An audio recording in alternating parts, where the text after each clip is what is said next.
चलिए बच्चों, once again I am going to start your new chapter that is called function. Function से शुरुआत करते हैं। अब होता क्या function let X and Y are two non empty set. हमने कंसिडर कर लिया एक्स और वाई दो नॉन एम्प्टी सेट्स हैं। Then a relation F from set X to set Y is called function.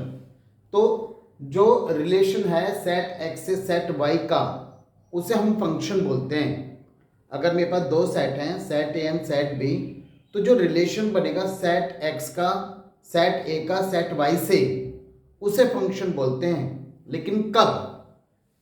When if every element in X has a unique image in Y, यानी set X से set Y, set A set B और set X set Y, ठीक है ना, set X की बात करते हैं। When every element in set X, जब सेट एक्स का हर एक एलिमेंट सेट वाई में यूनिक इमेज बनाए, यानी एक्स के सेट एक्स के जितने भी एलिमेंट हैं सेट वाई के एलिमेंट के साथ एक सिंगल इमेज बनाए, यूनिक इमेज बनाए। समझ में आई बात है? नहीं, अगर हमारे पास दो सेट है सेट एक्स सेट वाई, तो सेट एक्स का हर एक एलिमेंट सेट वाई के हर एक एलिमेंट के साथ एक यूनिक इमेज बनाना चाहिए, सिंगल इमेज बनाना चाहिए, वन इमेज बनाना चाहिए। उस केस में हम कहते हैं the function the relation is called function.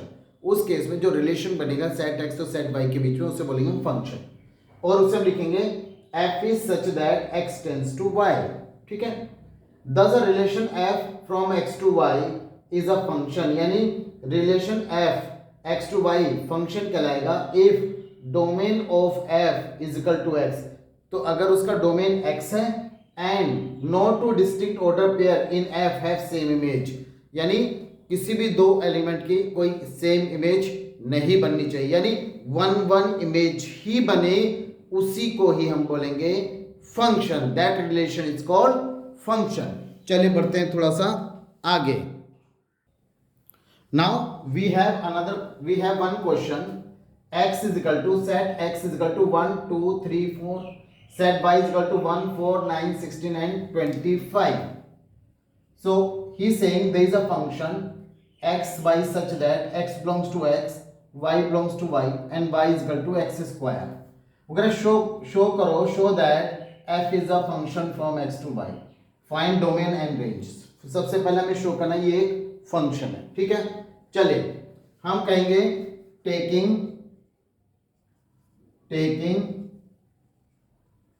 Different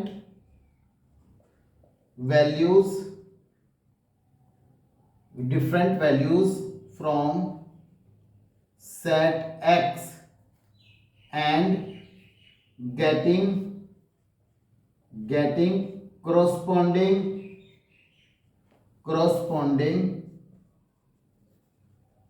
values from y, ठीक है ना। हम x की डिफरेंट वैल्यू उठाएंगे और y की corresponding वैल्यू y में हम फाइंड आउट करेंगे। y corresponding वैल्यू फ्रॉम, या फंक्शन लिख दे फ्रॉम f क्या है, such that x belongs to x and y belongs to capital Y, and function क्या है, y is equal to x square. यहां से हम डिफरेंट वैल्यू हम उठाएंगे। चलिए यहां पर लेते हैं हम when x is equal to, क्या है x में, देखो 1, तो y इज इक्वल टू 1 का स्क्वायर यानी 1, यानी x की वैल्यू 1 y की वैल्यू 1। चलिए when x is equal to, this is 2 लिया हमने, y is equal to 2 square यानी 4, 2 पर हमें वैल्यू मिली कितनी, 4। when x is equal to that is 3, y is equal to 3 का स्क्वायर इज इक्वल टू 9, यानी मुझे क्या मिला, 3 पर 9। when x is equal to, देखो 4 है ना, x is equal to 4, y क्या मिला, 4 का स्क्वायर यानी 16, ठीक है ना। तो हमें मिला 4 पर मिला 16, ठीक है। नाउ अब देखिए हर एक एलिमेंट की एक डिफरेंट इमेज मिल रही है, बिकॉज डिफरेंट एलिमेंट्स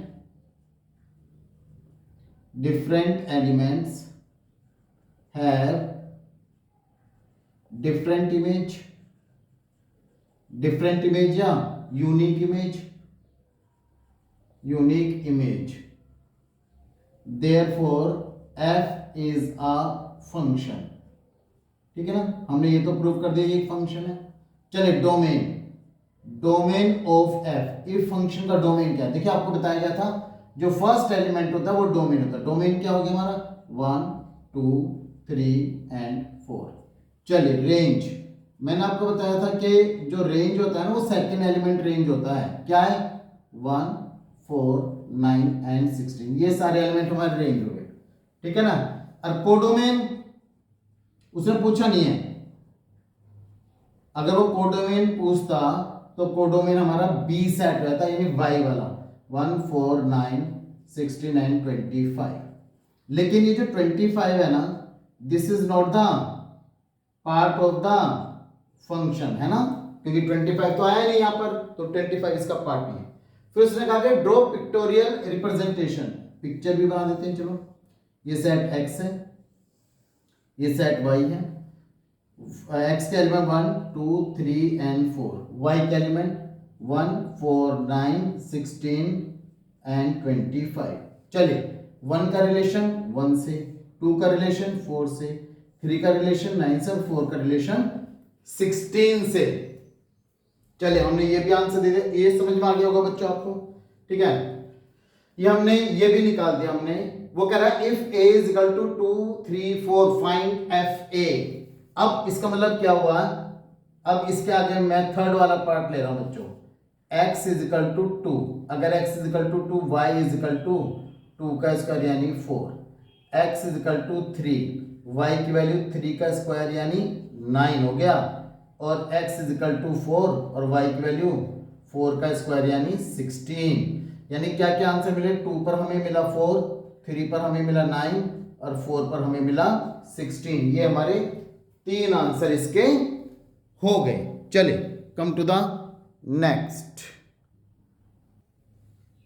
चलिए बच्चों, we have another question.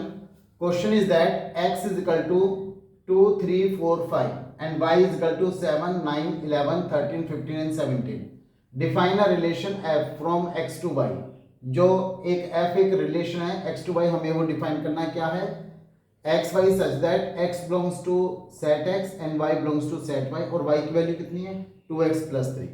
Right in roster form and domain range, और ये एक फंक्शन, हमें तीनों चीज बतानी। चले हम कहेंगे it is given that set x is equal to 2 3 4 and 5, set y is equal to 7 9 11 13 15 and 17। ठीक है, ये हमारे दो सेट हो गए 17।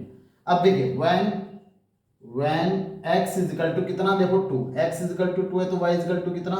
y मेरा रिलेशन 2x plus 3, ये है 2x plus 3। ठीक है ना, x is equal to 2 तो y की वैल्यू 2x plus 3 है, थोड़ा सा नीचे लिख लेते हैं। x इज इक्वल टू 2 तो y की वैल्यू कितनी होगी? 2 इंटू 2 प्लस 3, यानी y की वैल्यू होगी 7, यानी 2 पर हो गई 7। ठीक है, x इज इक्वल टू 3 है तो y की वैल्यू कितनी है? 2 इंटू 3 प्लस 3, 3 टू 6 प्लस 3, ये हो गया 9, यानी 3 पर हो गई 9। ठीक है, x इज इक्वल टू 4 है तो y की वैल्यू 2 इंटू 4 प्लस 3, ये हो गई 11, यानी 4 पर हो गई 11। ठीक है, x इज इक्वल टू 5 है तो y की वैल्यू 2 इंटू 5 प्लस 3, यानी ये होगी 13, 5 पर हो गई 13। ठीक है, तो यानी जो भी ये रिलेशन f दिखाई दे रहा है वो क्या है हमारे पास?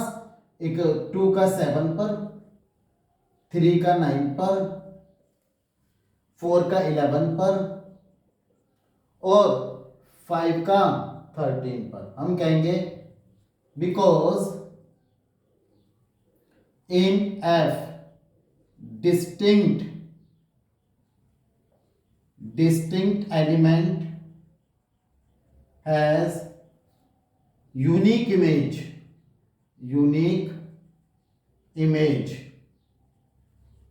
in y, therefore this relation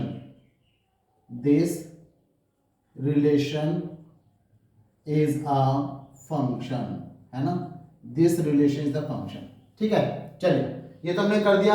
फिर वो कह रहा है कि डोमेन बताइए, ठीक है। फर्स्ट पार्ट है नंबर 2 डोमेन। देखिए डोमेन ऑफ एफ, मैंने आपको क्या बताया, रिलेशन जो निकल के आता है, फंक्शन जो निकल के आता है, उसका फर्स्ट एलिमेंट डोमेन होता है। तो क्या 2 3 4 5 ये हमारा डोमेन हो गया। और जो सेकंड एलिमेंट निकल कर आता है इसका, उसे बोलते हैं रेंज। 7 9 11 एंड 13 ये हमारा रेंज होता है, ठीक है। कोडोमेन आपका वाई वाला पूरा एलिमेंट हमारा कोडोमेन हो जाएगा। उसने कहा शो करो फंक्शन, हमने कर दिया। डोमेन बता दिया, रेंज बता दिया, roster form, this is roster form, this one is the roster form, first form is the roster form. Do you understand it? चलिए कम टू द नेक्स्ट। चलिए बच्चों यहां पर देखिए क्या कहता है, which of the following relation are function, इनमें से कौन कौन से रिलेशन जो कि फंक्शन है। गिव रीजन, पहले तो रीजन दीजिए। In case the function, in case of function, अगर कोई रिलेशन फंक्शन है, find the domain and range. चलिए रीजन तो हम जानते हैं, we know that a relation is called the function if in set X no element has two image, है ना। सेट एक्स में कोई भी दो एलिमेंट, टू और मोर देन टू इमेज, दो या दो से ज्यादा इमेज नहीं होनी चाहिए। Every element in X should have unique image in Y. Simple सी बात है, एक्स के हर एक एलिमेंट की वाई में यूनिक इमेज बननी चाहिए। Every element in X should have single image in Y, है ना, डिफरेंट इमेज इन वाई।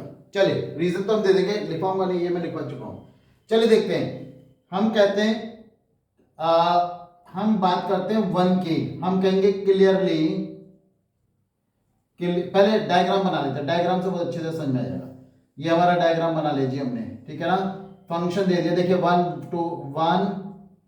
2 और एक के 1 और 2 दो ही एलिमेंट है हमारे पास, 1 एंड 2। यहाँ पर 3, यहाँ पर 5, यहाँ पर 3 एंड 5, यहाँ पर भी दो एलिमेंट है 3 एंड 5। तो देखिए 1 की इमेज कहाँ बन रही है, 3 पर, ठीक है। देखो फिर से 1 की इमेज 5 पर भी बन रही है, यानी 1 element has more than 1 image, यानी 2 इमेज। इस एलिमेंट की 2 इमेज है, so it is not the function, क्योंकि हर एक एलिमेंट की सिंगल इमेज बननी जरूरी है। अब जैसे यहां की बात करें 2 की भी देखो 2 इमेज है, 2 3 पर भी जा रहा है, 2 5 पर भी जा रहा है, ठीक है ना। हम लिखेंगे clearly in F element 1 has more than one image, ठीक है। therefore it is not function, क्योंकि इसकी एक से ज्यादा इमेज है, इसलिए हम कहेंगे ये एक फंक्शन नहीं है, ठीक है। अब आते हैं जी पर, क्वेश्चन नंबर 2। फिर से इसका पिक्टोरियल ग्राफ बना लेते हैं, पहले इमेज बना लेते हैं हम। जी में कौन कौन से एलिमेंट, 2 5 8 11, 2 5 8 11। और देखिए इसके अगर इमेज देखो केवल एक ही एलिमेंट है, 2 भी 1 पर जा रहा है, 5 भी 1 पर जा रहा है, 8 भी 1 पर जा रहा है, 11 भी 1 पर जा रहा है। लेकिन डेफिनेशन क्या कहती है, डेफिनेशन ये कहती है कि ये जो सेट 1 होता है, प्रीवियस सेट जो होता है, डोमेन वाला सेट जो होता है, उसमें किसी भी एलिमेंट की 2 इमेज नहीं बननी चाहिए, चाहे इधर वाले एलिमेंट की कितनी इमेज बन जाए, लेकिन यहां से इधर अप्रोच करने वाले की 2 या 2 से ज्यादा इमेज नहीं बननी चाहिए। तो अगर हम ध्यान से देखें, यहां पर तो 2 इमेज बन रही थी, 1 की भी 2 और 2 की भी 2, इसलिए फंक्शन नहीं था। लेकिन यहां पर 2 की सिंगल इमेज है, ध्यान से देखो, 2 की 1, 5 की 1, 8 की 1, 11 की 1। तो हर एक एलिमेंट की एक यूनिक इमेज है, बेशक सेम हो लेकिन यूनिक इमेज है, so this is the function. हम कहेंगे clearly in F every element in domain has unique image, ठीक है। therefore it is a function, ठीक है बच्चों। तो हर एक एलिमेंट की यूनिक इमेज बन रही है इसके अंदर, तो ये एक फंक्शन है। तो उसने कहा अगर फंक्शन है तो डोमेन बताइए, तो डोमेन ऑफ फंक्शन एफ, तो पहले वाले एलिमेंट डोमेन हो गए क्या, 2 5 8 एंड 11। और सेकंड वाला एलिमेंट रेंज होता है, तो रेंज क्या है इसका? ओनली 1। सेकंड वाला एलिमेंट रेंज है तो रेंज हो गया, डोमेन हो गया, रेंज हो। बच्चों समझ में आ गया ना? हर एक एलिमेंट के केवल एक इमेज बननी चाहिए, चाहे इस वाले एलिमेंट की कितनी इमेज बन जाए, लेकिन डोमेन में हर एक एलिमेंट की सिंगल इमेज होगी, तभी वो फंक्शन कहलाएगा, अदरवाइज नहीं। चलिए थर्ड वाले को चेक कर लेते हैं। थर्ड वाले को चेक करते हैं, इसका भी पिक्टोरियल ग्राफ बना लेते हैं, ये रहा। ठीक है, तो क्या है? 2 4 6 8 10 12। 2 4 6 8 10 12। ठीक है, 1 2 3 4 5 6। 1 2 3 4 5 6। चलिए 2 की इमेज कहां बन रही है? 1 पर बन रही है। 4 की इमेज 2 पर बन रही है। 6 की इमेज 3 पर बन रही है। 8 की इमेज 4 पर बन रही है। 10 की इमेज 5 पर बन रही है। 12 की इमेज 6 पर बन रही है। बस इसका मतलब हर एक एलिमेंट की एक यूनिक इमेज बन रही है, तो फिर से हम कहेंगे this is the function. Clearly every element in f in domain has unique image, therefore it is this relation is a function। ये तो आप लिख लोगे। तो डोमेन क्या है? डोमेन ऑफ एफ जितने भी पहले वाले एलिमेंट हैं 2 4 6 8 10 12। रेंज क्या है?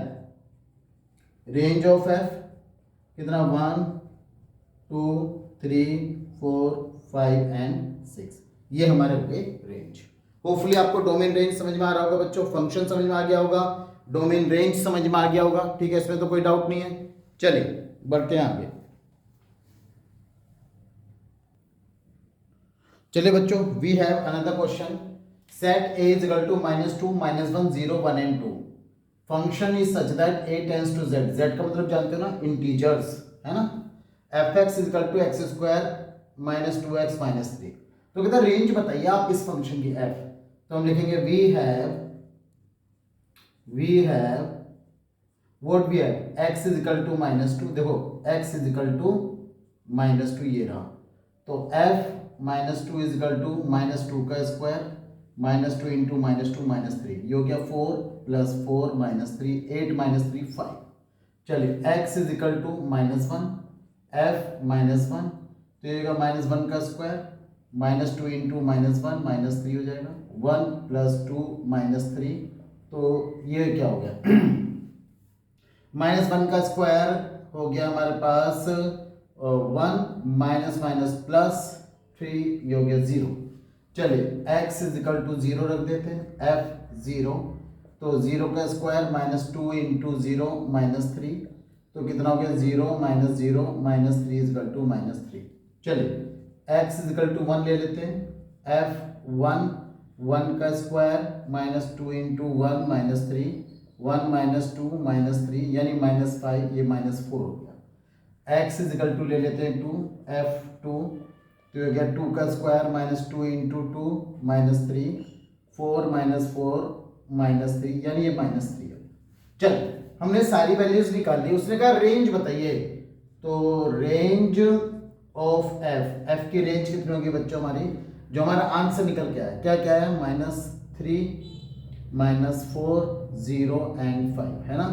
-3 -4 0 एंड 5, ये हमारा रेंज हो गया। फिर वो कह रहा प्री इमेज ऑफ 6 -3 एंड 5, इसे समझ लेना। चले fx की प्री इमेज कितनी दी उन्होंने? 6, और fx की वैल्यू कितनी है बच्चों? x² -2x -3 is equal to 6। 6 को आप इधर लाइए, x² -2x -3 -6 is equal to 0, x² -2x -9 is equal to 0।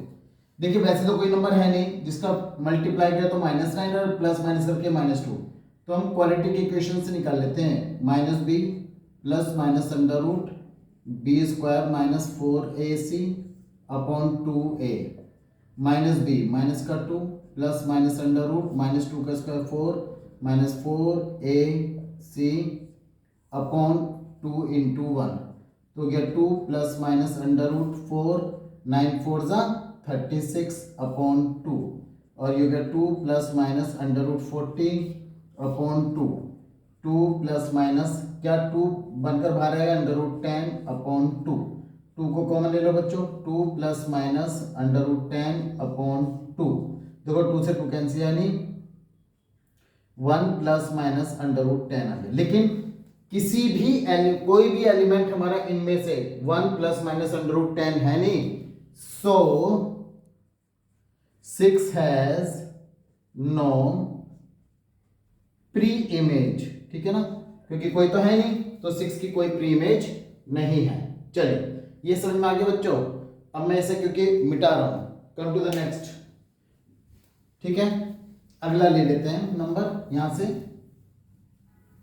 यहां पे अगला नंबर कौन सा हमारा, चलिए इस बार प्री इमेज क्या रहा है, माइनस का 3, तो f x is equal to minus 3, f x की वैल्यू कितनी है, x square minus 2x minus 3 is equal to minus 3 को दिल लो, एक्स स्क्वायर माइनस का 2x minus 3 plus 3 is equal to 0, 3 से 3 cancel, x square minus 2x is equal to 0, x common ले लो, x minus 2 is equal to 0, तो x is equal to 0 आ गया, x minus 2 is equal to 0 यानी 2, x की value तो 0 हो गई और एक हो गई 2, यानी जो माइनस 3 है उसकी प्री इमेज 0 और 2 होगी, लिख देना, ठीक है। चलिए last one is 5, f x is equal to 5, x square minus का 2x minus 3 is equal to 5 को इधर लाओ, एक्स स्क्वायर माइनस का 2x minus 3 minus 5 is equal to 0, x square minus का 2x minus 8 is equal to 0, तो x square 4 to जा 8 minus 4x plus का 2x minus का 8 is equal to 0, x common ले लो, x माइनस 4, 2 कॉमन ले लो, x minus 4 is equal to 0, तो ये जगह x माइनस 4 और x plus 2 is equal to 0, तो x की दो वैल्यू आ गई, माइनस 4 को 0 से कंपेयर करोगे तो 4 आ गई, प्लस 2 को 0 से कंपेयर करोगे माइनस 2, यानी 4 है हमारे पास, 4 तो नहीं है, माइनस 2 है, हाँ माइनस 2 है, तो इसकी एक प्री इमेज बनी, that is minus 2 is the pre image. चलिए ये आपको समझ में आ गया, range pre image, range and pre image, ठीक है बच्चों। चलिए कम टू द नेक्स्ट, और जो प्री इमेज नहीं होती थी ना, हम ऐसे लिख देते हैं 4 डज नॉट बिलोंग्स टू ए, 4 यहां पर ए को बिलोंग नहीं कर रहा है, और फर्स्ट वाला नंबर भी बिलोंग नहीं कर रहा, तो उसे भी नॉट बिलोंग्स टू ए लिख देंगे बच्चों, ठीक है। चलिए बच्चों अगला क्वेश्चन है मेरे पास, let a is equal to 1 2, b is equal to 3 6, ठीक, and f and g are be the function from a to b defined by fx is equal to 3x और gx is equal to x square plus 2। वो कहता है show करो f function f is equal to function g। देखिए बच्चों एक बात याद रखना, सबसे पहली बात, इक्वल फंक्शन कौन से होते हैं, वो फंक्शन इक्वल फंक्शन होते हैं जिनके डोमेन भी सेम हो और जिनके कोडोमेन भी सेम। इसका मतलब two function f and g become equal if domain of f equal to domain of g, codomain of f is equal to codomain of g। इसका मतलब क्या हुआ, मुझे जो डोमेन लेना है वो 1 2 लूंगा, और जो मेरा कोडोमेन होगा वो 3 और 6 होगा। बात समझ में आ गई, डोमेन मेरा 1 2 होगा और कोडोमेन मेरा 3 6 होगा। तो मैं लिख लेता हूं यहां पर, चलिए solution, domain of f is equal to domain of g, क्योंकि उसने f is equal to g कहा ना, इक्वल फंक्शन, तो इक्वल फंक्शन बोल रहा है कि प्रूव करिए इक्वल फंक्शन है, तो दो फंक्शन इक्वल होंगे अगर domain of f is equal to domain of g हो जाए, वो 1 2 के बराबर आ जाए, और codomain of f is equal to codomain of g is equal to 3 6 हो, तो ये फंक्शन मेरे इक्वल फंक्शन हो जाएंगे f एंड g। चलिए मैं पहले x की वैल्यू 1 ले रहा हूं बच्चों, 1, देखिए यहां पर 1 2 है ना, डोमेन 1, तो f1 कितना होगा, 3 into 1 is equal to 3, x की वैल्यू 2 ले रहा हूं, देखो 2 है ना, f2, तो 3 इंटू 2 कितना हो गया 6।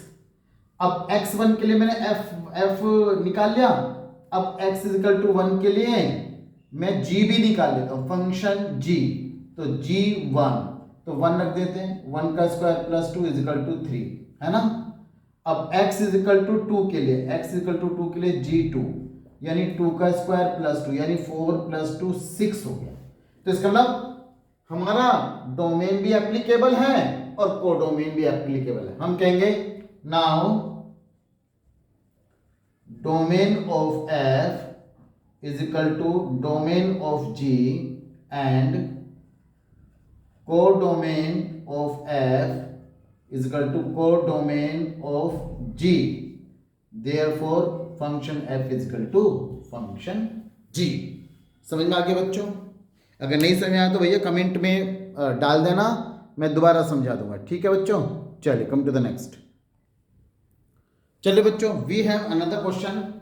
f is equal to -1 -3 0 -1 1 1 2 3 be the function described by the formula fx is equal to alpha x plus beta, then find the value of alpha and beta, also find the formula. This is the question. चलिए, हमें given है कि f -1 पर value क्या है, this is -3, ठीक। f 0 पर value क्या है, दिस इज -1, f 1 पर वैल्यू क्या है, दिस इज 1, f2 पर वैल्यू क्या है, दिस इज 3, ठीक है।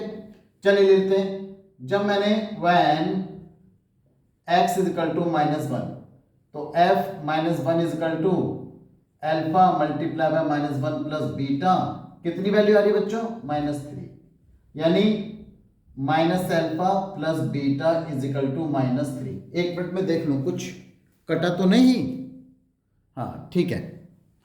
Alpha -alpha plus beta is equal to -3, equation number 1 मैंने लिखा when x is equal to 0, तो f0 की वैल्यू कितनी होगी बच्चों, alpha multiply by 0 plus beta is equal to 0 पर कितनी वैल्यू है, -1, तो इसका मतलब यहां से अल्फा इंटू 0 0 हो गया, बीटा की वैल्यू आ गई -1, ठीक।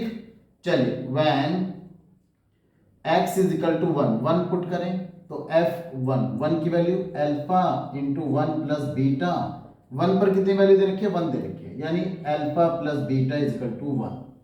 चलिए when x is equal to 2 तो f2 की value 2 into alpha plus beta, और 2 पर कितनी वैल्यू दे रखी है बच्चों, 3, ठीक है ना। Equation number 1, equation number 2, equation number 3, this is equation number 3 and this is 2 alpha plus beta is equal to equation number 4। ये हमारे पास 4 इक्वेशन आ गई बच्चों। देखिए एक बीटा की वैल्यू मैं यहां पर पुट कर रहा हूं पहले फर्स्ट इक्वेशन में, from equation number 1, from equation 1, तो ये हो जाएगा beta is equal to -1 minus alpha -1 is equal to -3 minus alpha is equal to 1 -3 यानी -2 और minus alpha is equal to -2, तो अल्फा की वैल्यू आ गई निकल कर 2, ठीक। अब मैं बीटा की वैल्यू दूसरी इक्वेशन पुट करके देखता हूं, यहां पर पुट करता हूं। Now from equation number 2 and 3, from equation 2 and 3, मैं ऐसा पता है बच्चों इस वजह से कर रहा हूं, मैं all possible value find out करने की कोशिश कर रहा हूं, ठीक है।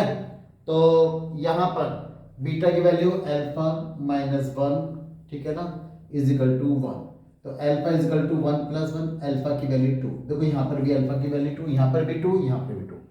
बीटा की वैल्यू मैं इक्वेशन नंबर 4 में ही पुट करके देख रहा हूं, फ्रॉम इक्वेशन नंबर 2 एंड 4, ठीक है।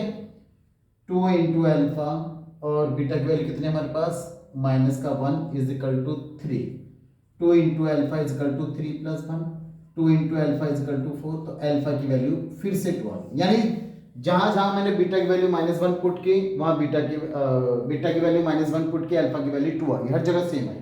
तो इसका मतलब alpha is equal to 2 and beta is equal to -1, ये मेरे दो आंसर निकल कर आ गए। उसने कहा find the value of alpha and beta, चलिए ये हमने आंसर निकाल दिया। अब वो कह रहा है find the formula, now find the formula, अब हम लिखते हैं, मुझे पहले फॉर्मूला लिखना चाहिए था। Now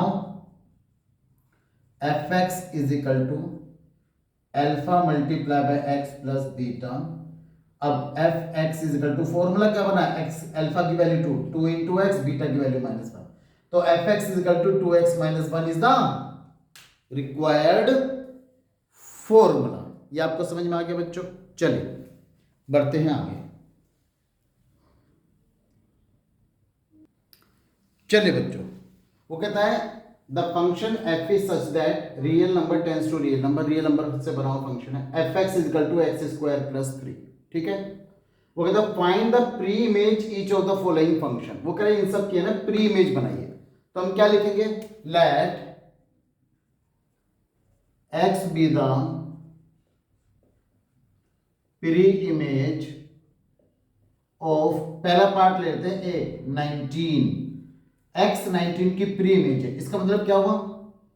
fx is equal to 19 और fx की value x square plus 3 is equal to 19, x square is equal to 19 minus 3, x square is equal to 16 और x की वैल्यू होगी प्लस माइनस 4। दो प्री इमेज होगी, एक प्लस 4 एक minus 4। B part फिर से वैसे करेंगे, let x be the pre image of 28, so fx is equal to 28, fx value x square plus 3 is equal to 28, x square is equal to 28 minus 3, x square is equal to 25 और x की value होगी plus minus 5। यानी जो pre image होगी 28 की एक plus 5 और एक minus 5। Last one you have to solve. ये वाला क्वेश्चन आप करेंगे बच्चों, ठीक है? चलिए कम टू द नेक्स्ट। चलिए बच्चों, we have another question f is such that r tends to r defined by fx is equal to 3x minus 2। 3x minus 2 कब लेंगे बच्चों? when x is smaller than 0, यानी x 0 से छोटा यानी x negative है, तब आप ये फंक्शन लेंगे। ठीक है, 1 लेंगे जब x की वैल्यू 0 के बराबर आ जाएगी, और 4x प्लस 1 लेंगे जब x की वैल्यू 0 से ग्रेटर होगी। क्या आपको मेरी बात समझ में आ गई? 0 से स्मॉलर 3x माइनस 2, 0 के बराबर 1 लेंगे, x is greater than 0, that is 4x plus 1 होगी। ठीक, चलिए तो f2 लेते हैं यहां पर। f2 क्योंकि 0 से बड़ा है, ठीक है ना, x2 is greater than 0, we will take this function, this one 4x plus 1, 4 into 2 plus 1, 4 to 8 plus 1 is equal to 9। f minus 2 लेंगे, माइनस 2 इज लेसर देन 0, तो उस केस में 3 इंटू माइनस 2 हो गया माइनस 6 माइनस 2 यानी minus का 8 हो गया। अब x ग्रेटर देन, अब लेंगे इसी तरह से f0 ले लेंगे, f0 0 देखो 0 पे 1 दे रखा, तो this is the 1, this is 1। अगर आप 3.5 लेंगे greater than 0, you also have to take this function. तो बच्चों ये क्वेश्चन आज जो है ना फंक्शन का एक पार्ट था। एक दूसरा मोस्ट इंपॉर्टेंट पार्ट है डोमेन एंड रेंज। ये जो भी मैंने डोमेन रेंज कराया ये तो इंपॉर्टेंट है, लेकिन इसके बाद जिससे क्वेश्चन एक्चुअली आपके एग्जाम में आते हैं वो पार्ट हम अगली क्लास में करेंगे। प्लीज़ इन्हें ढंग से कीजिए और प्लीज़ चैनल को शेयर ज़रूर करें। Thank you.